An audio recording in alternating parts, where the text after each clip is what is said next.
Hello friends, today kurma எப்படி செய்யுதுன்னு பார்க்கலாம் வாங்க. அதுக்கு ஒரு மிக்ஸி ஜாரில் 1/2 கப் தேங்காய், 1 டீஸ்பூன் சோம்பு, 4 டீஸ்பூன் பொட்டுக்கடலை, 3 கிராம்பு, ஒரு சின்ன துண்டு பட்டை, கொஞ்சமாக இஞ்சி, 4 பல் பூண்டு போட்டு கொஞ்சமாக தண்ணி ஊற்றி ஃபைன் பேஸ்ட்டாக அரைச்சிக்கோங்க. நெக்ஸ்ட்டு ஒரு பேனை ஹீட் பண்ணிவிட்டு 2 டீஸ்பூன் ஆயில் விட்டு 1 டீஸ்பூன் கடுகு நல்லா பொரிஞ்சதும் 2 வரமிளகாய் ஆட் பண்ணிக்கோங்க. கொஞ்சமாக கருவேப்பிலை ஆட் பண்ணிவிட்டு நம்ம கட் பண்ணி வச்சுருந்த வெங்காயத்தையும் அதில் ஆட் பண்ணிக்கோங்க.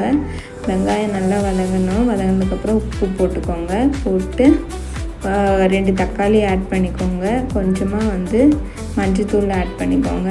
வெங்காயம் தக்காளி நல்லா வதங்க விடுங்க. நல்லா வதங்கினதுக்கப்புறமேலு நம்ம அரைச்சி வச்சுருந்த பேஸ்ட்டையும் இதில் ஆட் பண்ணிக்கோங்க. ஆட் பண்ணிவிட்டு 2 கப் வாட்டர் ஆட் பண்ணிக்கோங்க. நல்லா ஒரு 10 மினிட்ஸ் நல்லா குக் ஆனது கொஞ்சமாக கொத்தமல்லி தழை போட்டு இறக்குனா குருமா ரெடி.